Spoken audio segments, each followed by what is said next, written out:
Welcome everyone to this session. This is a session that is titled Resilient Founders and Their Funders, What Works and What Doesn't.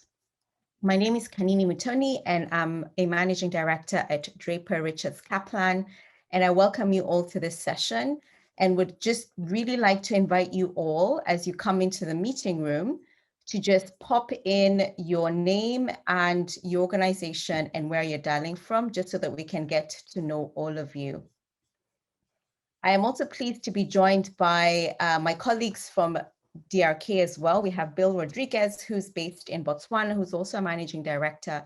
And we also have Rachel McCauley, who is based in the US, but will soon also be based in Africa. Welcome, everyone.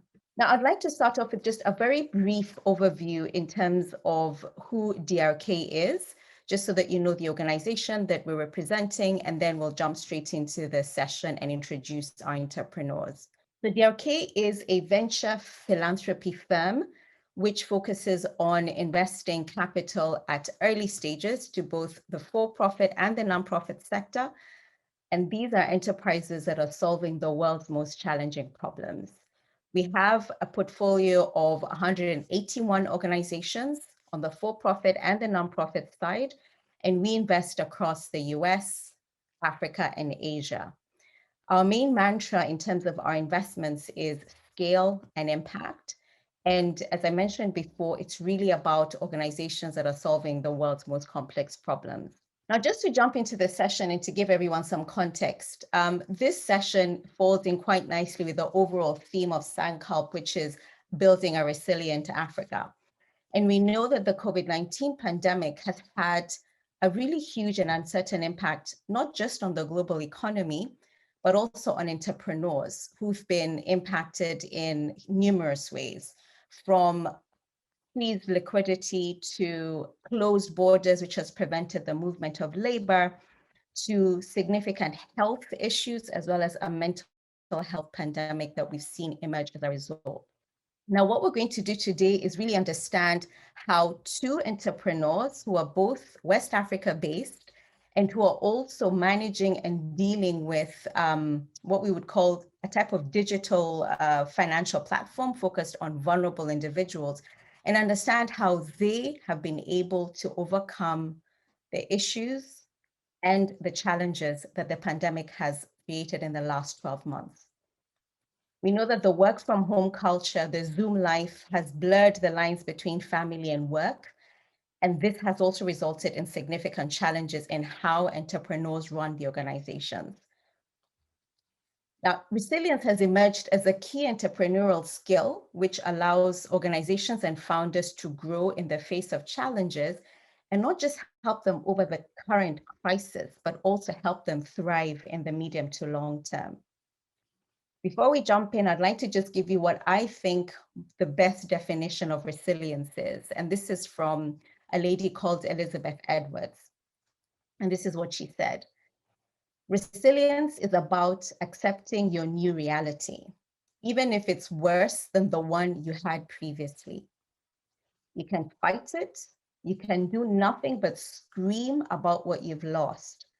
Or you can accept it and try to put together something that's even better than what you had before. So with those remarks, I'm really excited to introduce Tosan Urawarie, who is the co-founder of Matontine, a Senegalese digital financial platform that automates peer-to-peer savings among savings groups, and Saqib Nazir, who is a CEO and an early investor at the People's Pension Trust Ghana, which is a digital platform that facilitates savings and pensions for Ghana's informal workforce. Thank you to you both. So just to start off, I'd like to start off with you, Tosan, and maybe just give us a bit of an overview. You have the double whammy of being a co-founder and being in the medical profession as well. We'd just be great in terms of your introduction to tell us, how has Matontine and you personally been impacted over the last 12 months of the pandemic? Just give us a little bit of your story. Good morning, everybody. Happy and humble to be here. I know it's afternoon now, so good afternoon for those in Nairobi. So I'm Tosin Aruri. I'm a medical physician by training. And when I look back at the last year, I think I've done more medical than um, um, my fintech work. So I think I will approach this from talking about sort of reliving how it unfolded for us as an organization and me personally. I'm based in New York, but I travel to Senegal and I'm quite involved. So the first thing, as everybody knows, New York was impacted immediately, really significantly. So I started feeling the pressure in terms of business, just seeing what was happening around me in New York, and then to person. So at the beginning was the business. And so I used to communicate, we communicate like 4 or 5 times a day with Bernie. I'm saying, I think the business is going to be affected. What's happening in Senegal? I'm seeing it here. And I realized in some countries, the pandemic came later on than it happened here. So I think that gave us a little bit of an advantage because I'm saying it's going to come there. How do we prepare? So it was all about the business initially. And we started thinking about sharing what I was seeing here. You know, they're cutting budgets, they're following, they're changing the way we communicate. Can we start preparing for that? Because Senegal was not on lockdown then, but New York has started talking about that. And then in the middle of that, I get called as an emergency physician that, you know, we need help. There are no doctors. And I had to balance sort of worrying about the business and now looking at my colleagues getting slammed with this pandemic and going into going back into the hospital, going back into providing care. And that was really very challenging for me. I had to worry about not just the business, but my health. I live in an intergenerational household with a mom who's on chemotherapy. And I still worried about my co-founder's health because I knew you had pre-existing conditions. I'm like, you have to get ready. What I'm seeing here, it's really terrible. And I can tell you one day in particular, I think I was doing an emergency phone service. I had taken 33 calls and half of those people were dying.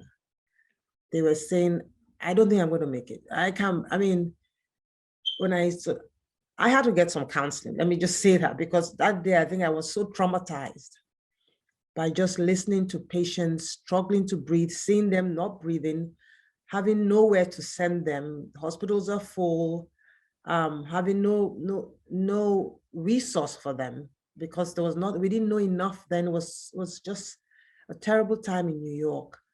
And balancing all that with now, as it unfolded in Senegal, how do we survive this business? So there are trying to juggle multiple things. And I think what really helped me was constant communication.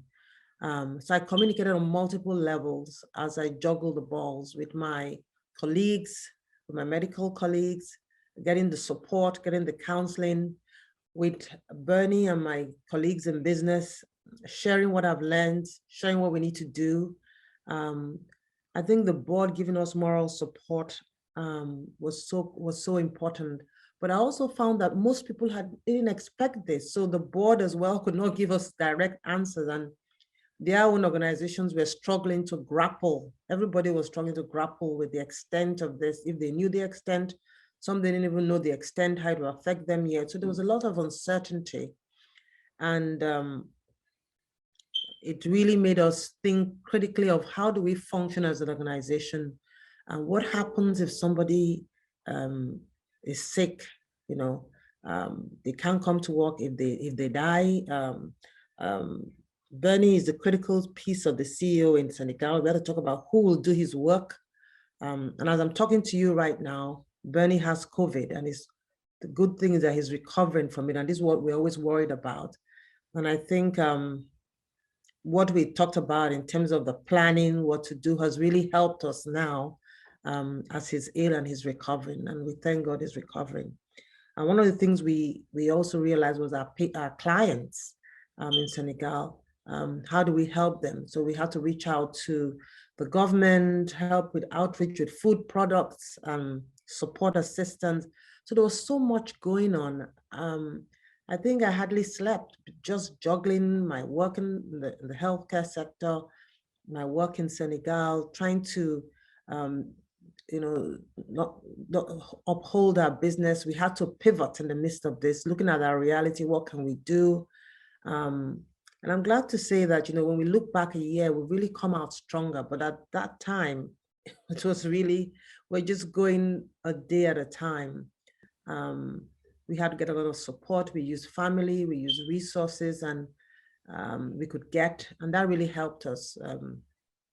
DRK had some meetings for investors. So just at the middle of it, just hearing that people were going through the same things and trying to survive and trying to share resources also helped. Having a core group of close friends, having core group of, we set up like Zoom meetings for family. We met on a weekly basis. That really helped our family. Because the co-founder and I are siblings, so that really helped us as well. And also having Zoom meetings with our partners, our staff, trying to make sure that everybody had access within the staff of 12 we had in Senegal to the internet, so we could communicate, checking up on them. We had to create sort of like a checklist of what we could do as an organization to make sure everybody was fine first. So we went away from worrying about the business really to worrying about the persons in the business, making sure their families were okay. So it was like a roller coaster, and it was evolving as we sort of coped with the pandemic. But I'm happy to say that 1 year later, we're seeing the light at the end of the tunnel. I remember the last board meeting, Bill had asked me, "Susan, what are you worried about still?" And I said, the pandemic. This was about 2 months ago, and I'm still worried about it because we see that you have to be vigilant. We see that governments and how they address regulation is an ongoing uncertainty. Now, Bernie got ill now at the tail of the pandemic, but also we're seeing this second wave. We're seeing how the government, like in Senegal, when they lifted the restrictions, they did not lift it like we did in New York, slowly with data, you know, percentages. They just lifted the restrictions, and now they have a worse second wave than they had the first wave. And so all this uncertainty has required us to constantly communicate, constantly evaluate the landscape, talk with partners. I think one thing that's come out of it, this communication, outreach have been very useful to us. Sam, thank you so much for that. You know, just in terms of the highlights of, you know, how you've managed both personally and within Matontine is, you know, the whole aspect of looking ahead and seeing what others have done and understanding how that can help how you're coping. I really like the sort of tips and mechanisms that you've given around communicating with stakeholders and maintaining a healthy balance between both the work and the family life. We'll go into these in a little bit more detail. Tosam, thank you for that. I'd like to jump to Saqib, who is, you know, in terms of the challenges that Saqib and his organizations have gone through have been, you know, really, really, really phenomenal. So Saqib, do you want to just give us an overview and an introduction in terms of what PPT has gone through in the last 12 months and just sort of do an intro on key areas, how you've managed? Thank you, Kanini, and nice to see everyone on the call. Yes, it's incredible. I mean, today we're sitting here, some of my team members are already on their way to get vaccinated, you know, and I'm just reflecting how the 1 year has gone so fast and so difficult, you know. Looking back 1 year ago, I was just an investor and a board member, and our CEO then passed away from COVID. He was one of the first cases in Ghana to have gotten it, and unfortunately he passed away in March. And that was a huge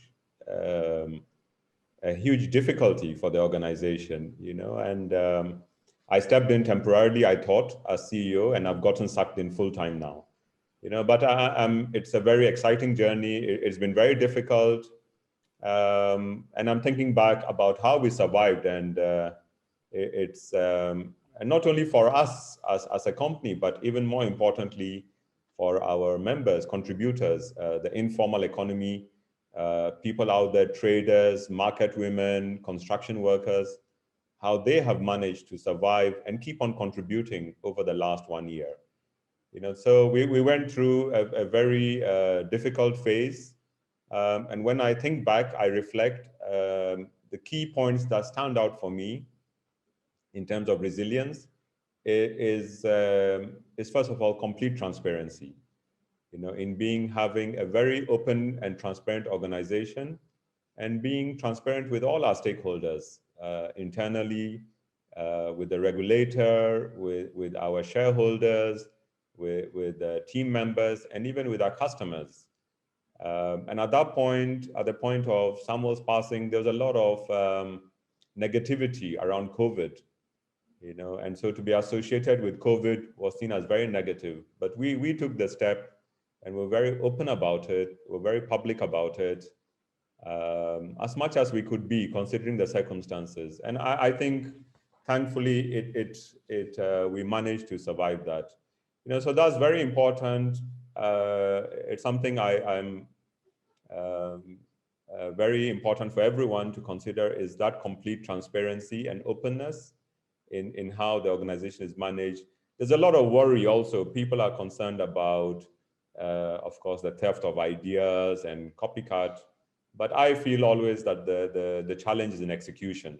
And so openness and sharing, especially in the challenge to help address the informal sector, I don't think openness is anything negative. So that's one thing that helped. And the second thing is, of course, a great team. So having a solid team around us, people who care and are working for more than just money, right? There's a purpose to the work. And that comes from not only, once again, the internal team, but the external team. So once again, our shareholders, Kanini was very supportive.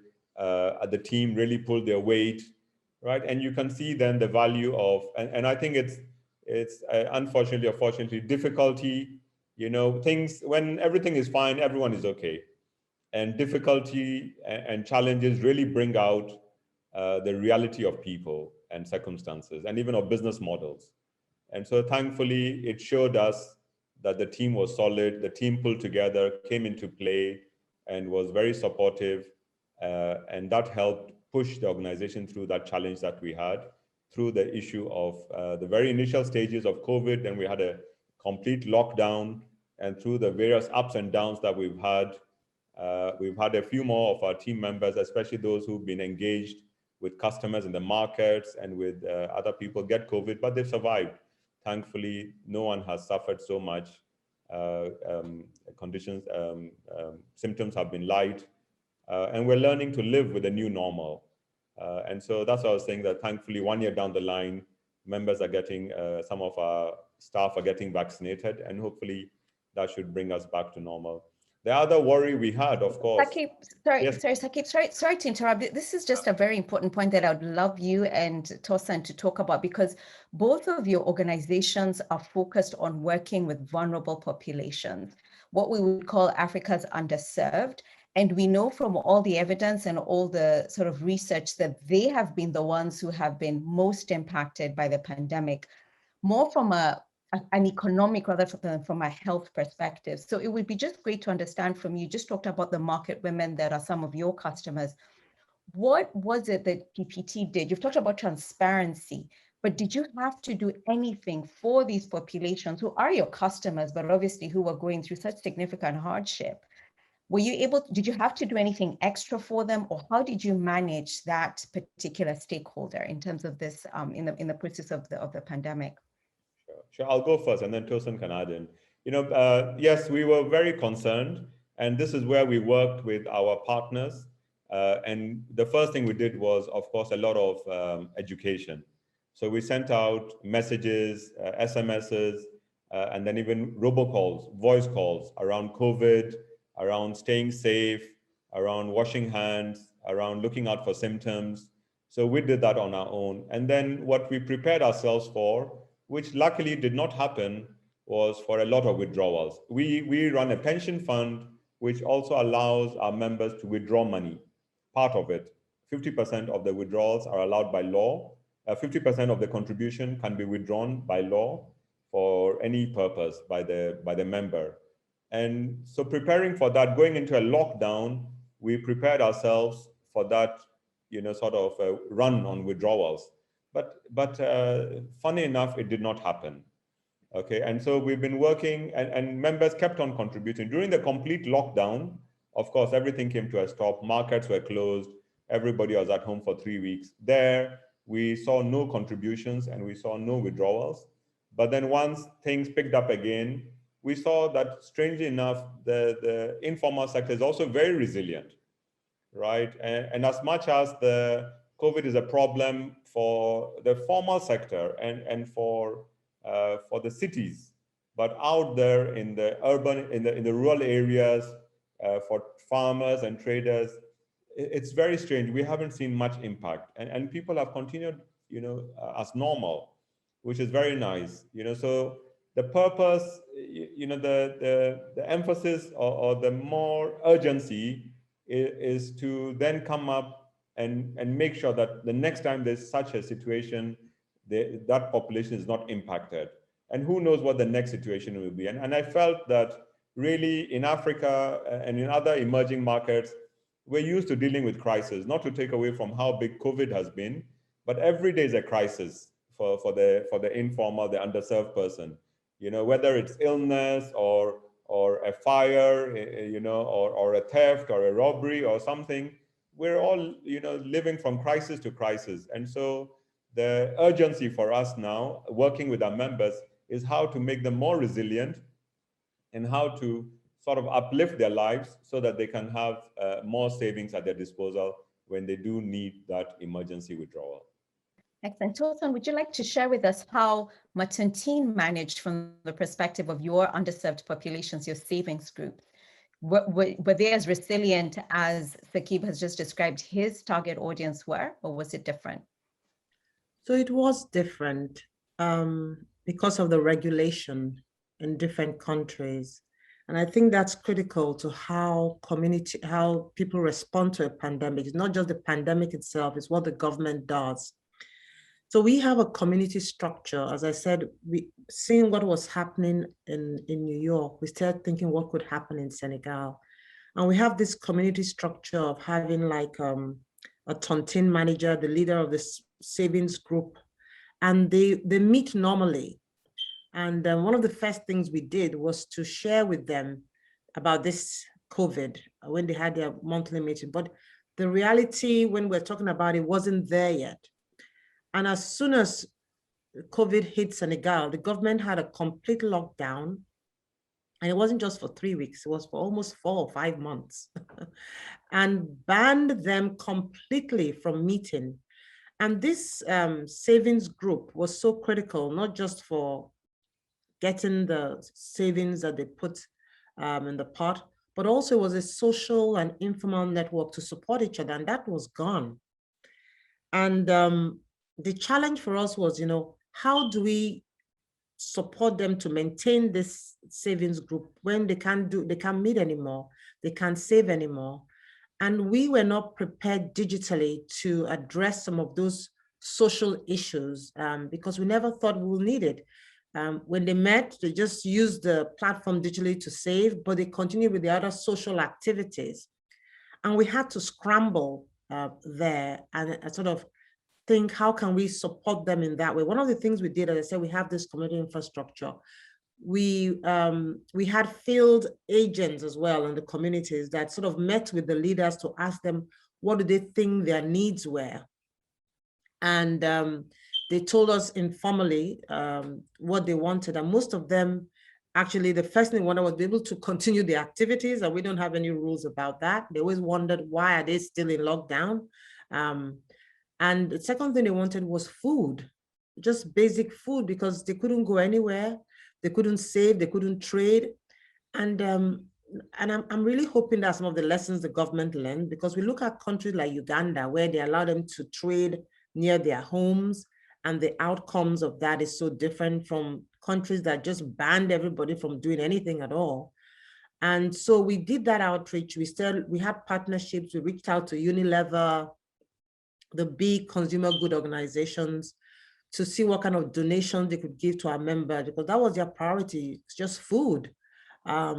So having that system where we could get information from our clients and members really helped. They couldn't farm. I mean, it was just ridiculous. I felt it was very extreme in Senegal, but they did very well in their first wave because they had very little infections. You know, we know the isolation worked, but I felt it would have been targeted or done in a different way. So that was what they told us they needed, and we worked with consumer FCMGs to sort of deliver foods. We work with the community infrastructure we had already built to deliver this food to the members safely. Okay, great. Now, I like how you've just put this, Dothan, in terms of, you know, how governments responded was so different across the continent. And I wanted to explore that just a little bit, but more from a financial resilience perspective. And, you know, just maybe talking a little bit about the fact that obviously in places like the UK and the US, governments had all kinds of stimulus programs that would help SMEs as well as struggling entrepreneurs to access some form of liquidity during the crisis. But we know on the African continent, this was significantly not there. I think it would be great to understand from you a little bit, and from Matontine's perspective, how did you approach your financial resilience? How did you sort of sit down and say, we need to focus on the bottom line, but at the same time, we have to safeguard our staff. We have to think about the needs of our users and our members, but we have to balance all these things together, and we don't have any external support. So just share with us a little bit around there, how you came to, you know, to a point where your financial resilience was sort of balanced during the period. So I would say we're devastated financially because our members save and we get revenues, percentage of those savings, and our partners lend and we get a commission from the lenders. So what we found immediately was because they were not saving, we have an algorithm, a credit scoring algorithm that sort of tells the pattern of their financial behaviors. The lenders stopped lending immediately. So in terms of our revenues, it just plummeted significantly. But as I mentioned, being in New York, I already started talking about what do we do? You know, how do we prepare for this? It's going to come even before the government shut us down. And we did a few things. We felt we had to look at the critical staff within the organization. We had heard that the government will have this complete lockdown. And so we knew some of our staff on the field could not work. They couldn't do anything. Now, the issue was they were banned from doing anything. So what do we do with this staff? Do we follow them? Do we, you know, keep them on knowing we don't have any money? So we looked at it's a small team, but we looked at every role and in terms of the government regulation, what we could do. And then for those that could come, those that could work, we then looked at how we could cross-train some of our staff to do other tasks they didn't do. But as I mentioned, Senegal lockdown was very severe. They didn't even want people to come to the offices. So we had we sort of talked with the staff about this, and they all agreed. I said, look, we felt we had to retain the knowledge base of the organization.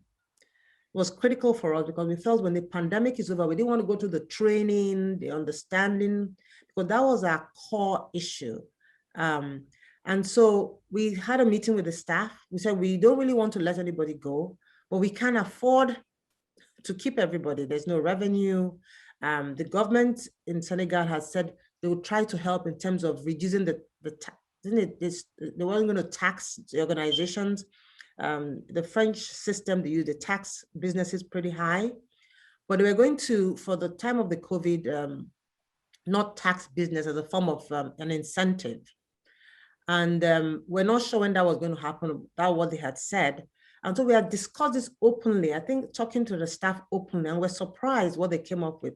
They said, you know what, we don't mind being furloughed at the beginning because nobody knew, we thought it was going to be short. We don't mind being followed as long as we know we'll get a job when we come back. But we felt if we're going to follow them, what can the organization afford? You know, because in Africa, there's no social security or any of this kind of things there. We didn't want them to suffer. So we said, we all agreed, came to an understanding that, look, they can afford to have half their salaries. They agreed to that because they saw the reality, like we all saw, of what was going on. And they also saw that other organizations in Senegal had actually laid off all their workers. So they were quite relieved that we had come to this agreement. Now, my job was to look for funding. And we looked at all the resources. We asked the board, we looked at all the grants out there. Because one of the goals, we wanted to retain the knowledge base, but we felt that was our strength, people that knew the business of our organization, our core staff. We didn't want to retrain anybody. And so I started looking for funding. Matontin being a US registered company, we looked at how we could access funds for US registered companies. And so that helped us instead of getting funding. So I think it was a combination of things we did. Looking at what the Senegalese government had to offer, we actively looked for it because we felt that governments were trying to do something.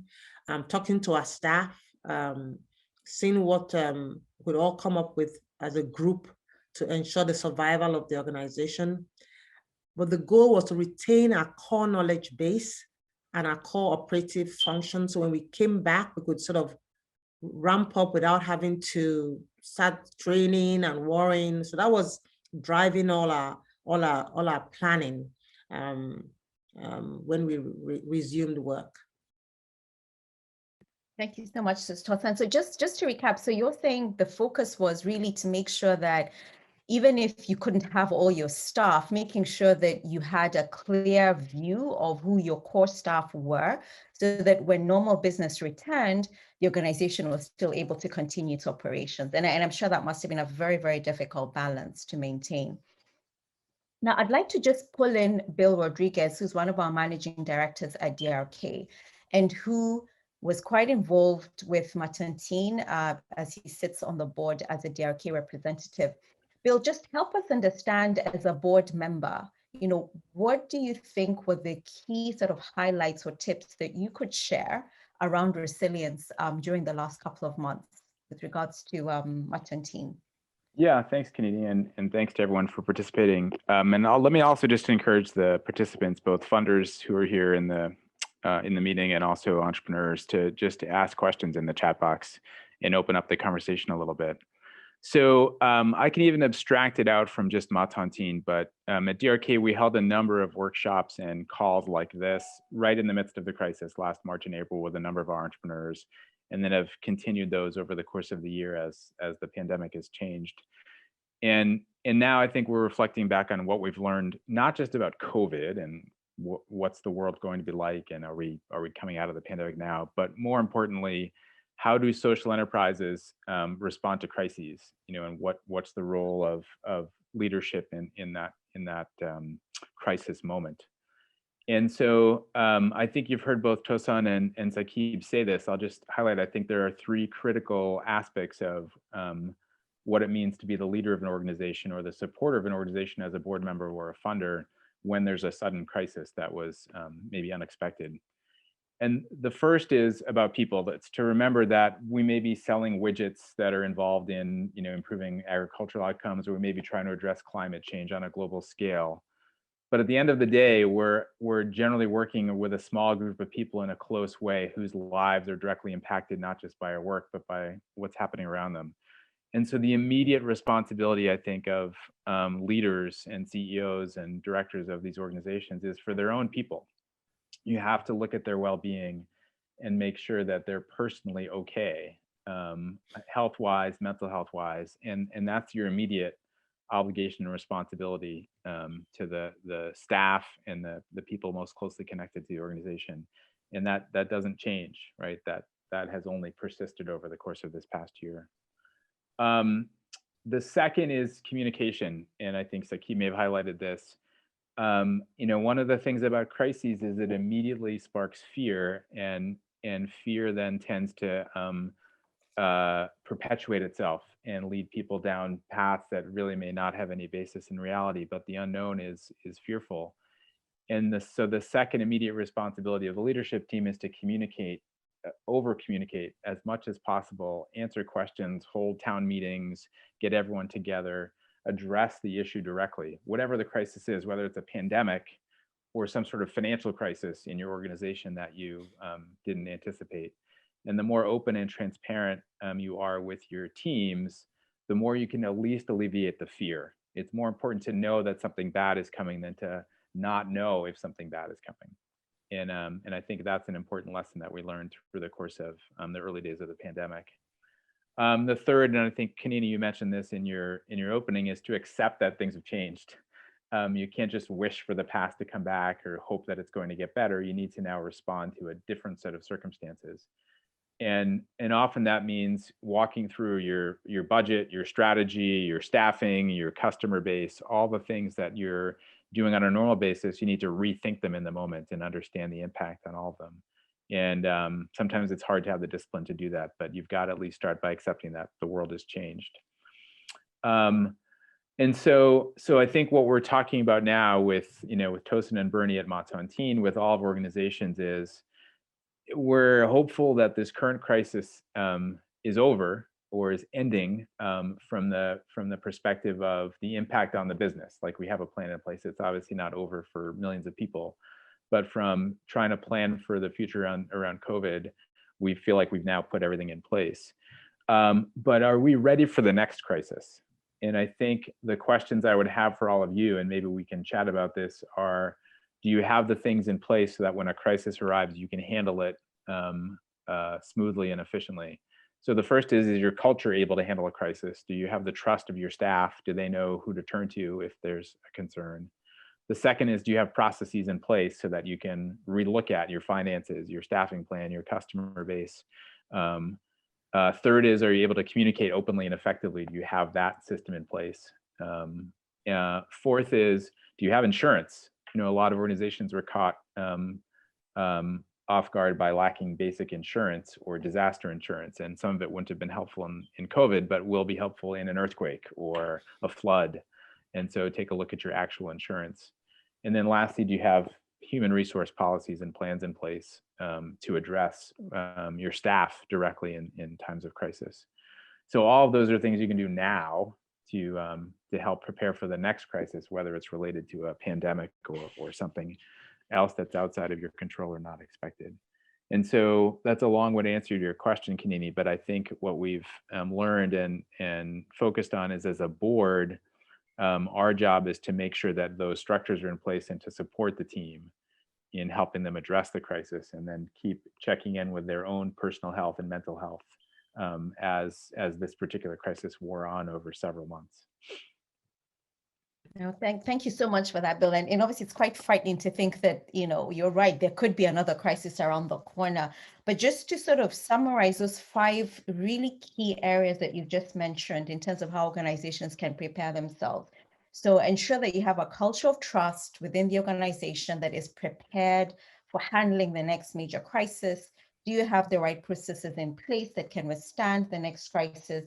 Are you able to communicate effectively? Do you have insurance? I think that's such a fantastic point. Most organizations do not think about that until things go wrong. And then the key HR policies that you need to be able to maintain some kind of balance amongst staff when something goes wrong. Thank you very much. So I would like to jump to Saqib now on the financial resilience point. And, Bill mentioned this as well as Tosin, just in terms of saying, when you're dealing with a funder, we saw how many calls came out during the COVID period for, potential funding for African organizations, from philanthropic organizations or from individuals. But from a DRK standpoint, as Bill mentioned, our approach was really to lean into the portfolio. So to really provide more hands-on support to our portfolio organizations, over and above what we'd already given them in terms of funding. So Saqib, talk to us about the relationship with your funders during this period. Is there anything that you'd like to share in particular around how they supported your financial resilience during the pandemic? Sure. Yes. Thank you, Kanini. It was in many ways a perfect storm for us. You know, we were in the middle of a fundraise when also we lost Samuel, and then I had to step in. But yes, having very open discussions with the various people we were engaged with, and some of our shareholders put in some emergency funds. That was very critical to keep running. That kept us going for some time, and I guess it even highlighted to us the real purpose of the organization as even becoming more important, right? And it highlighted the need for us to keep going, right? This COVID situation, this disaster situation, you know, impacting so many people with the potential to negatively impact so many lives, then made it even more important for us to keep going in order to provide some sort of security cushion to people at times of need. So the purpose of the organization became even more clear, even stronger, even more important at that point. And then, of course, switching to digital. You know, COVID also showed how critical it was for all of us to move to the digital economy in order to engage not only in collecting payments, reducing the risk of, you know, engaging with customers over cash, reducing COVID risks, but also in engagement with customers. So that whole review of the strategy and switch to digital was even more important at that point, even became more clear and more relevant to everyone. And yes, the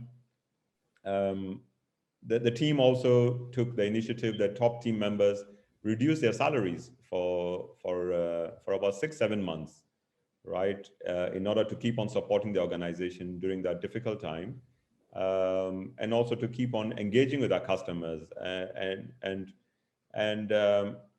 I think what was very strong for us, what was a strong encouragement was thinking about our customers and how we could not let them down, right? And so we took the approach of thinking, yes, very long term, thinking 5 years ahead of where we want to be, but also then keeping in mind the next couple of steps that we needed to do to keep on going, to keep on engaging with our customers.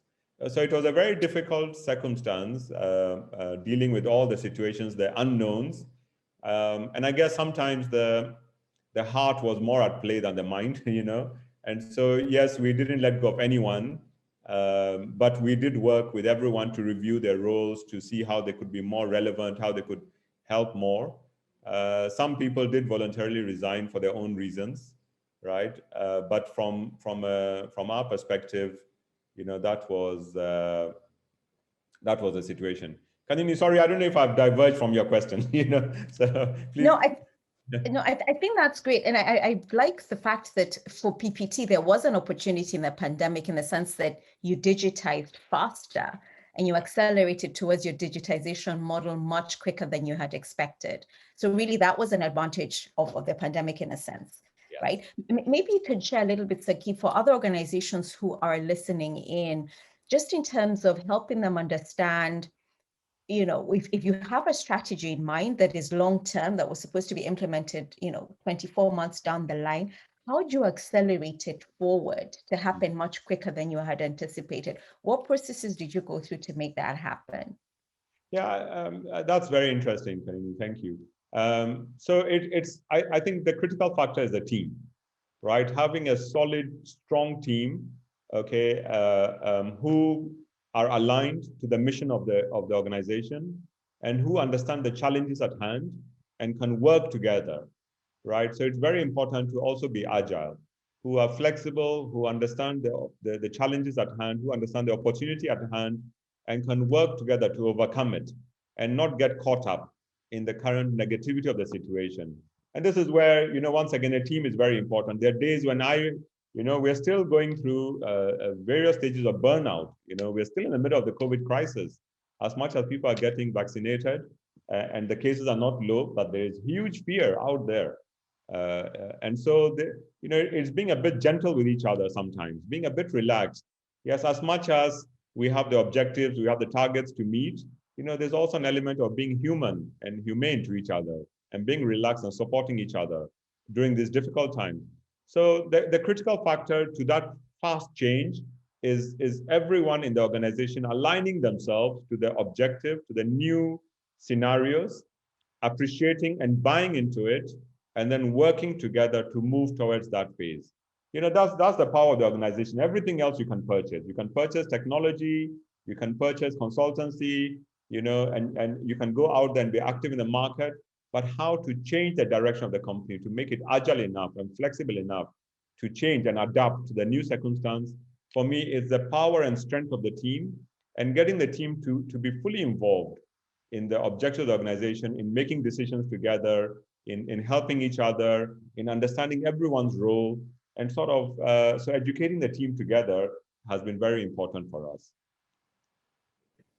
Okay, great. And this is a great segue to respond to the question that was asked in the chat around scenario planning. And Bill, it would be great for you to take this question if you like. More, I would suppose, from a financial scenario planning perspective. I know the question is focused on disaster planning, but Bill, please. Sure, happy to. I don't actually see the question in the chat box, so I'm not sure. Oh, sorry, I think it was direct to me. So sorry, the question is, should we run scenarios for disaster planning?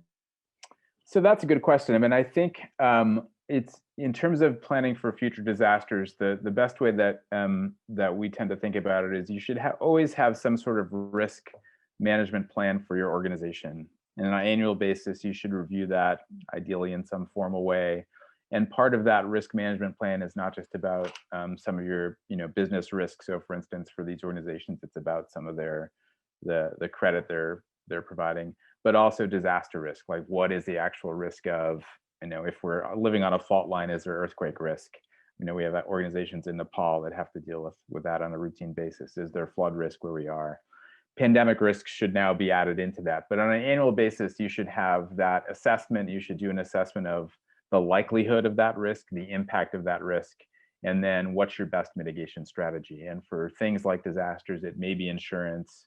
It may involve, having a furlough plan where senior staff agree to take salary cuts. There's a lot of ways to address it based on how you think the best way for your organization to approach it is. So the short answer is yes, you should have some disaster plan, ideally incorporated into an annual risk assessment and a risk matrix. And don't overestimate the likelihood of that risk, but don't underestimate the impact of that risk if it were to occur. I think to Kanini's, so if that makes sense, and maybe you can clarify if that addressed your question or not in the chat box.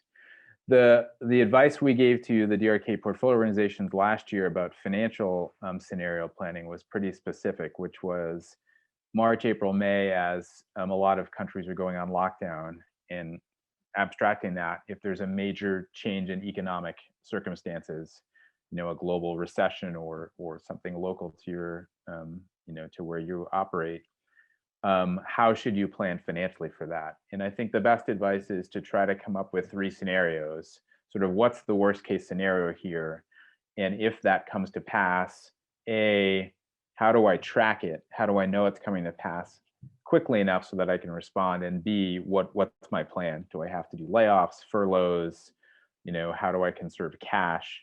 So that plan is the worst case cash conservation plan. Then the second is, based on our assessment of the current crisis, what do we think is going to happen? What's likely? We expect to see a drop in customer use of our product or our service, so we think our revenues will go down. We may have some people who are forced to leave the organization. Whatever you think the likely scenario is, that's sort of your baseline plan. And then third is, if we respond well and quickly and appropriately, and we make some pivots in what we do, how can we respond to this crisis to have sort of a better than baseline plan that puts us in a better situation?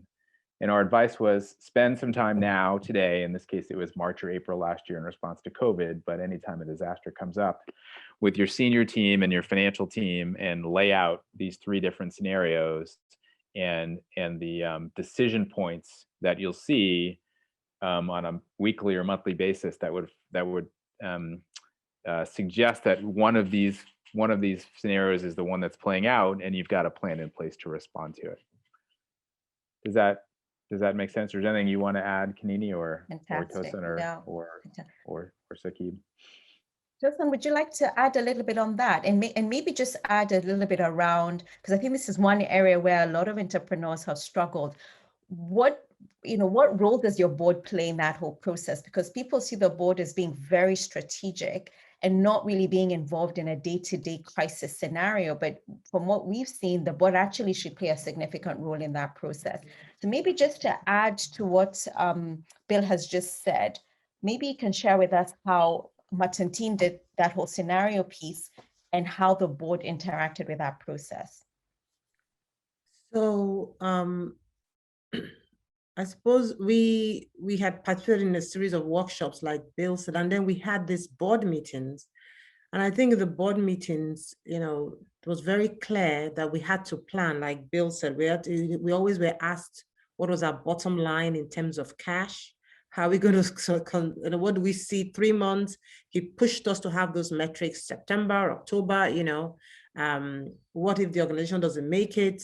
So they were very involved in sort of the nitty-gritty. And then we also had a strategy session where as we're pivoting and we're talking about what we're thinking of doing as we come out of the pandemic, we had a specific session with the board for just how this pivot will work, how the strategies work, what was on the horizon.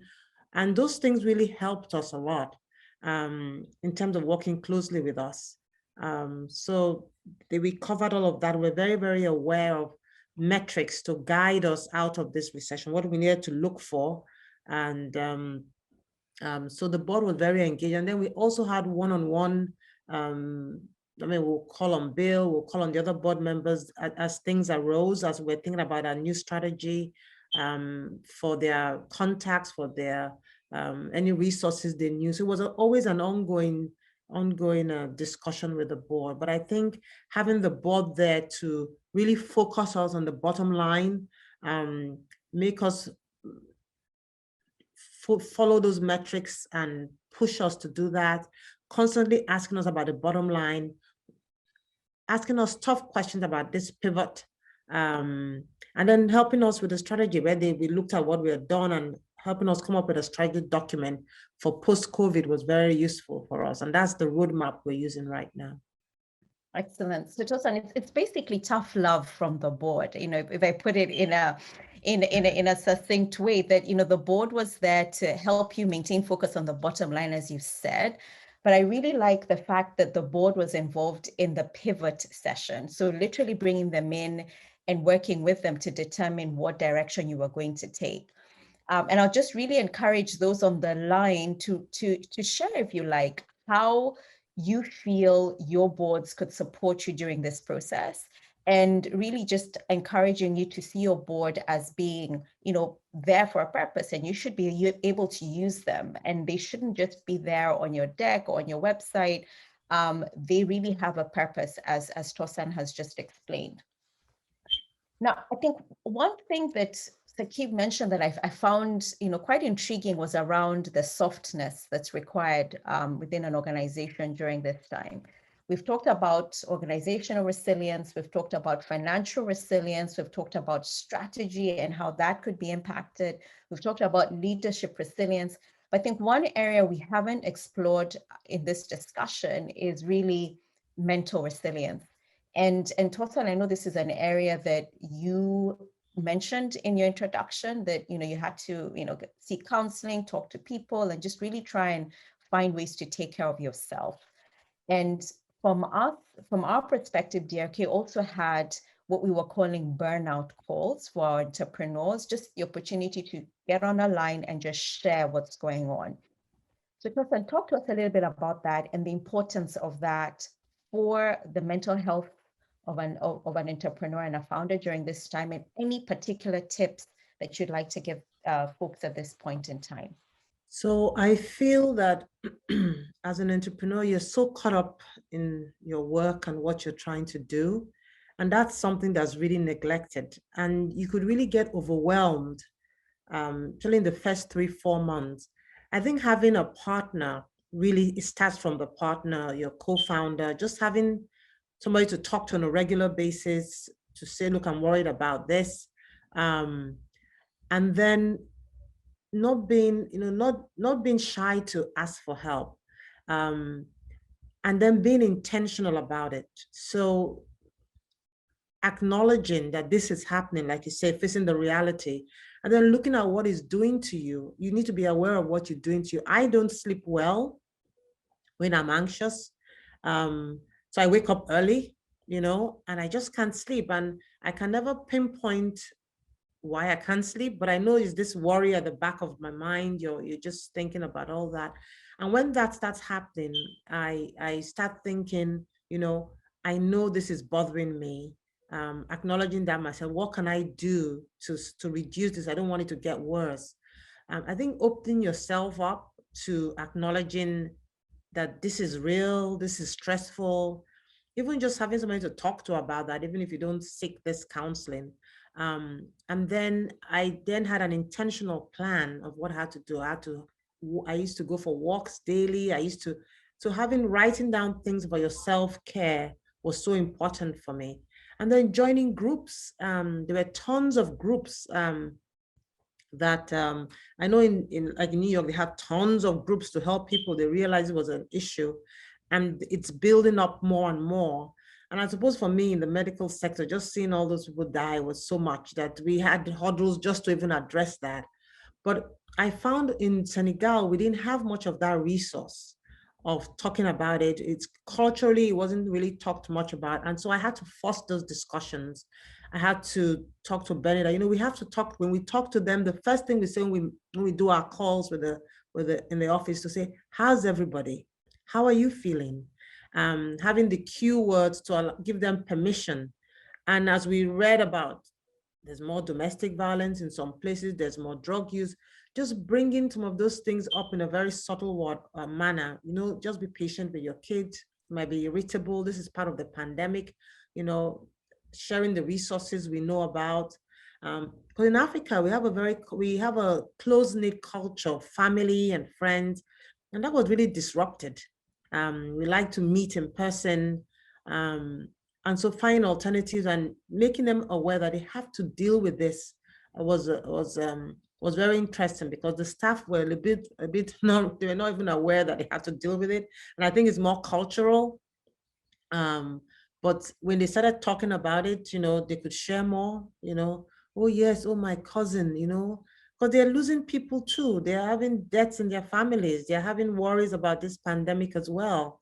And then having that opportunity to just say it, and say, look, we're here. And if we have any resources, tips on self-care, we could share that with the staff, was very useful. But I think the first thing is to acknowledge it and get the staff around us to acknowledge it, because as I said, culturally, they didn't talk about it much.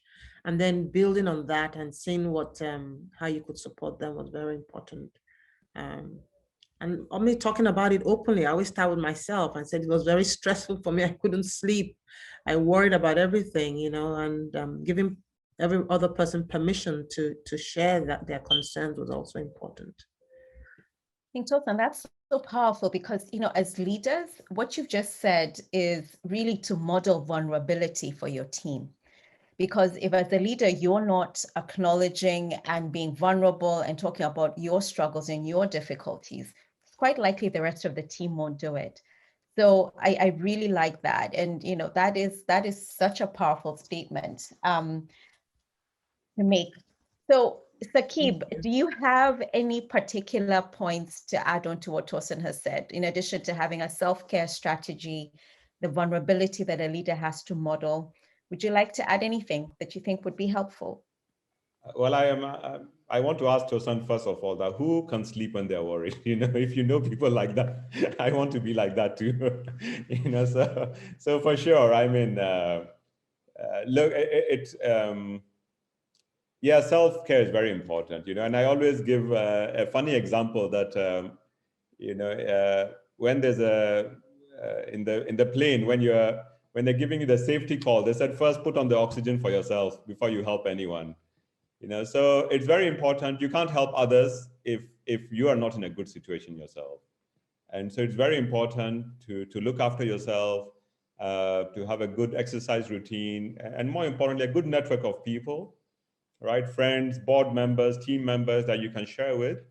And I think we were very lucky. We were very lucky. I hope other people are as lucky that this really brought out the best in everyone, right? Tough times, but it brought out the best. And so there was no such thing as waiting for a board meeting to have a discussion.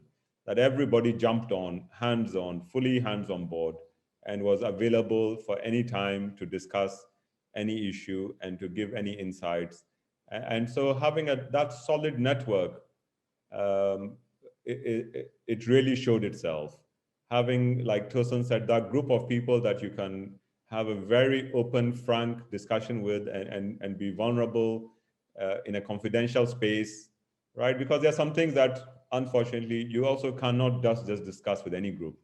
So it's very important, yes, to also have that strong confidentiality where as a leader, as a CEO, you can go in and express any issue that you have and get it off your chest and get to learn how other people have handled such circumstances. I think that has been a key part of the success of having survived this difficult stage. So that's very important, and that's what has helped me during this time.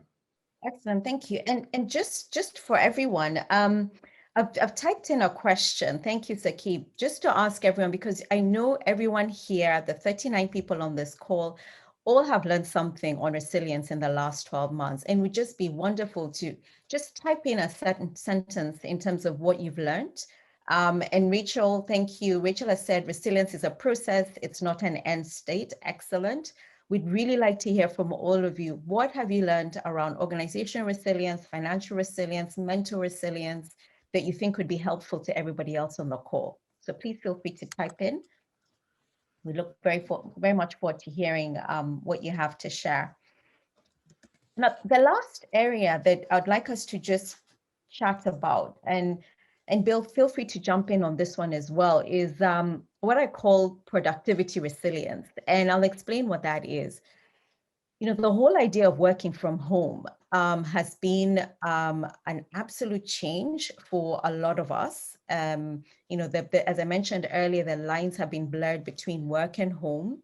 For those of you who have children at home, it's been really difficult to maintain productivity. I'd like to hear, and also just adding from an African cultural perspective, working from home is not something that organizations will generally do. So I know that it's been a really difficult process to shift that and still remain productive and basically, work from home as opposed to being in an office. So I'd like to start off, maybe Bill, if you want to share a little bit on this one. Anything around resilience on productivity that you'd like to share with us? Anything that you've learned in the last 12 months that you've supported your organizations with to maintain that focus on productivity, but still making sure that you're taking care of your entrepreneurs, please. Yeah, I would say it's been hard for everyone. I think if you look at the data in the world, everyone's working more in the past year. There's there's less commuting time, so people aren't traveling and they're just working. And then Zoom meetings, and these meetings mean that people are just extending their work days. And in the context of increasing personal and family, personal self-care and family care needs. So it's been challenging for everyone. I would say there's a couple of tricks that people have learned, and they're simple, but I would encourage people to adopt them. One is to establish your routine, like separate your work from your home life when you're working from home. Set up like, now my workday starts and I'm going somewhere physically to work. And when I leave that place, I'm not working. So try to establish that routine. The second is, and it sounds simple, but it's important, like stop doing 30-minute and 60-minute meetings, do 20-minute and 50-minute meetings and end them with time to spare. So you have breaks between meetings. And then one rule I heard is no one should do any more than 2 Zoom meetings in a row. Like that's it. If you have 2 Zoom meetings in a row, you need to take a break. So those are very simple, practical tips that I think are useful. Sorry, I'm losing my power. And I would encourage you to, look for those simple life hacks, simple things you can do so that you're not glued to your work screen all the time. And then the other thing is give yourself permission to say my family and my personal care are just as important. And so schedule that time if you need to, like break up your time so that you're actually scheduling 4 hours to be with your children or your family, or just talking to friends in whatever way you can. Allow yourself that give yourself permission to do that. It's important. Those are some of the things I've seen that people have done and really made a difference. And lastly, don't forget to take vacation. Like, I think you can forget to take the time off. Like, we all need a break. Everyone needs a break. And even if you're stuck because of constraints on travel or COVID, you can't actually go away somewhere, do the things you normally do, you still have to actually take the time off for your own rejuvenation and for yourself and your family and your work colleagues. So those are just some brief ones I think we've learned. Hi, Kanini. So I just want to add something about Yes. productivity from the organizational perspective. So we found that our staff, they like to come to the office. I don't know if it's an African culture. They feel they have to come to the office to work.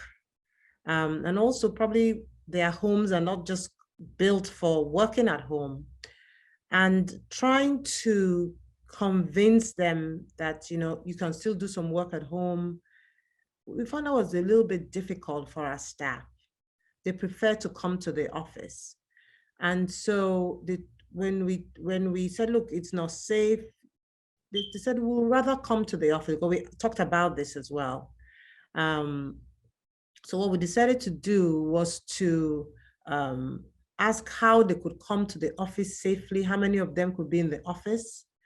So there was always 1 or 2 of them in the office, and that's how we managed the furlough, because they just didn't associate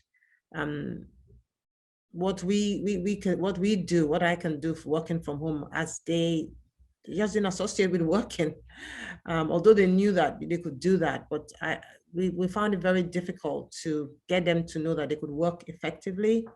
I also think for them culturally, the office atmosphere and what it embodies is so important to was so important for some of our staff.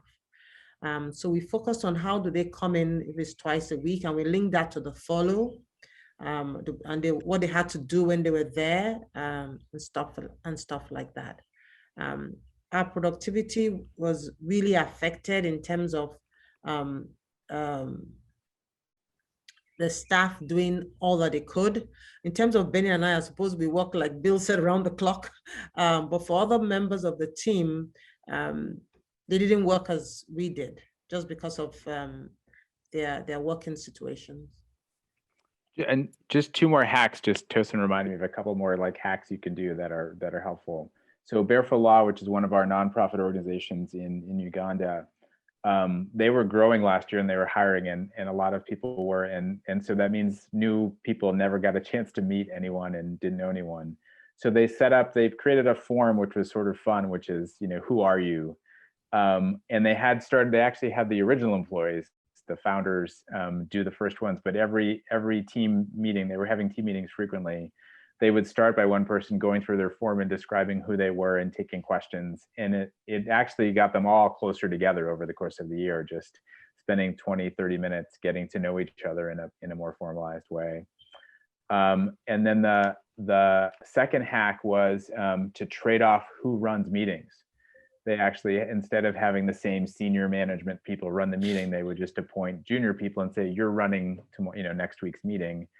And it not only gave them a chance to grow, but it also injected kind of new voices and new energy into what can feel like the same monotonous Zoom meeting. So those are 2 things that I think organizations have done that can just help get through the remote work phase of the pandemic.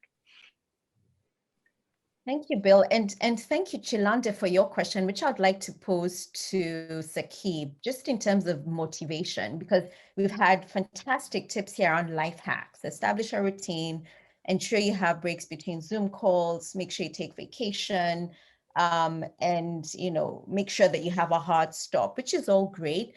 but how about just maintaining that motivation of staff who are working from home? Saqib, do you want to share a little bit in terms of what PPT did?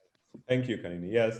So first of all, during that time, we were a lot more accommodating, forgiving, relaxed.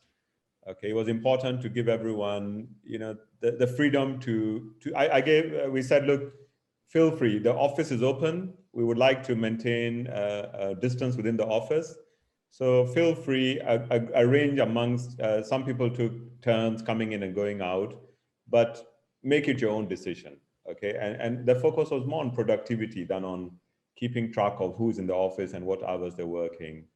And that worked very nicely. The second process we put in place was a daily get-together call. So every morning from 9:30 till 10 in the morning, we have a company-wide call, a quick check-in from everybody.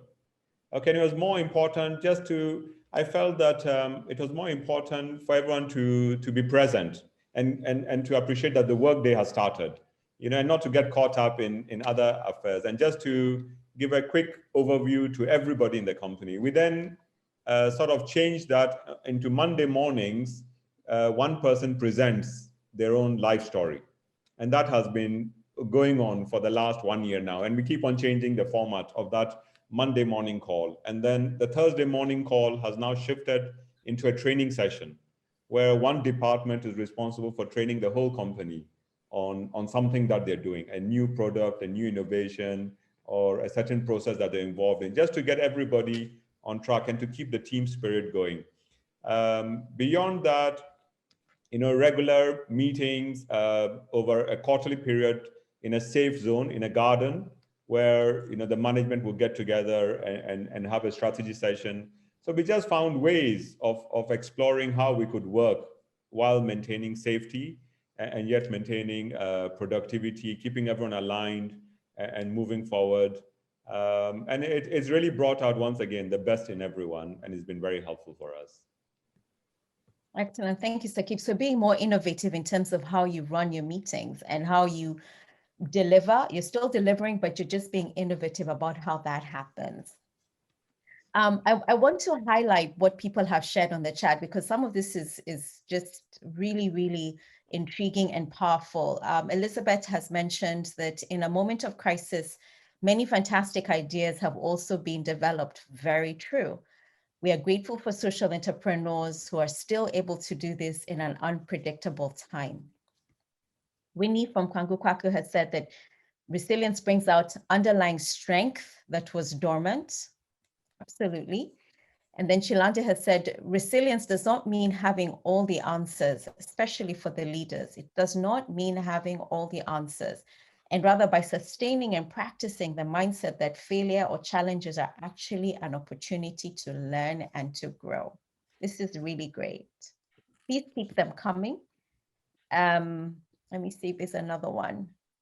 Yeah, Claire, talking to each other about our hopes, what we will do in the future helps us to forget the difficulties of today for a while and helps us know that we are there for each other.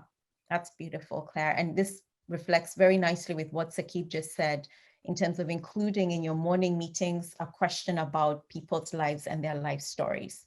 Excellent. So I am going to bring in Rachel. Rachel Makali, as I mentioned, is an associate at DRK, and I know Rachel also has some hacks that she would like to share. Rachel, please. Sure. Thanks so much, Kanini, and thank you all for participating and sharing these great reflections.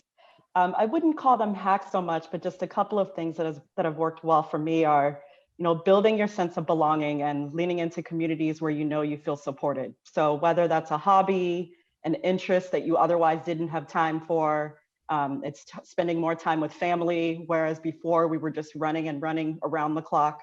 So definitely trying to deepen and strengthen those relationships where you have always felt supported has worked very well. I'll say secondly, being mindful about if and when you are hitting a wall and being okay with taking a step back. We try to be as intentional as we can, but we're also human. And being mindful of if you are approaching burnout, feeling exhausted, and being transparent with your team and loved ones, and just saying, I need 5 minutes or I need a day just to be able to reset and come back as my full and whole self. So 2 things that have I've tried to deploy and that have worked well for me. Thank you, Rachel. Excellent. And I've added that in the chat. Just be mindful of when you're hitting a wall, do you need to reset, and be transparent about it? And then that's something that Tosan mentioned as well. Okay, so we are coming up to the end of this session. And if you allow me, I'd like to just highlight some of the things that have come out of this discussion. And then what I'd like to do is do a lightning round to all our speakers to just share one thing that they'd like everybody to go away with, and one thing that they have learned to do differently from a resilience standpoint in the last 12 months. So Bill, Tosan, Sakib, Rachel, I'd like you all to just have something there that you'd like to share with our listeners in terms of what you have learned to do differently from a resilience standpoint as a result of the pandemic. So key highlights today, just going to highlight what we've heard. Use your board well. Ensure that you don't use your board just from a perspective of helping you strategically at board meetings, but bringing them in during a crisis. Make sure that they are partners in the work that you're doing. The other area that I think Saki brought out very well is that crisis is an opportunity for accelerating things that had been planned, such as digitization, and helping them act and helping them happen quicker. But make sure you have a team that is agile and that is resilient and that is ready for change to make that happen. Tosan brought out some really good points around self-care strategies, as well as the need to model vulnerability as a leader, because that is what determines how the rest of the organization is going to respond. On financial resilience, we've also heard today the importance of doing scenario planning and not just thinking about the current crisis, but trying to plan how to manage and deal with a crisis going forward by ensuring the organization has the right processes and the right structures in place to go forward. I'm going to start with Sakib. Share with us your lightning point on resilience. The right team. The right team. Build the right team, yeah. I'll say use all the resources you have out there. Use your resources. Absolutely. Leverage the resources that you have available. Bill? I'll say connect with people on a personal level. Resilience is not a solo effort. It's actually a group effort. Absolutely. Connect with people on a personal level. Rachel? Being flexible with yourself, your team, and your organization. And I will put myself in as well. And I would just put it in a quote that Nelson Mandela, he's one of the people that have really influenced me personally. And this is what he said about resilience. And I have this on my wall. He said, "Do not judge me by my success. In fact, judge me by how many times I fell down and got back up again." For me, that's it. Thank you, everyone. Thank you, Tosan. Thank you, Sakib. Thank you, Rachel. Thank you, Bill. And thank you, everyone who has been on this panel. We've really appreciated your comments and your engagement and your questions on the chat. And we look forward to continuing to connect with you. Just for everyone's knowledge, DRK has a booth as well, and we are setting up meetings. If you're interested in talking to us, talking about our model, talking about your organization, you can go right ahead and book a slot on the booth. Thank you, everyone.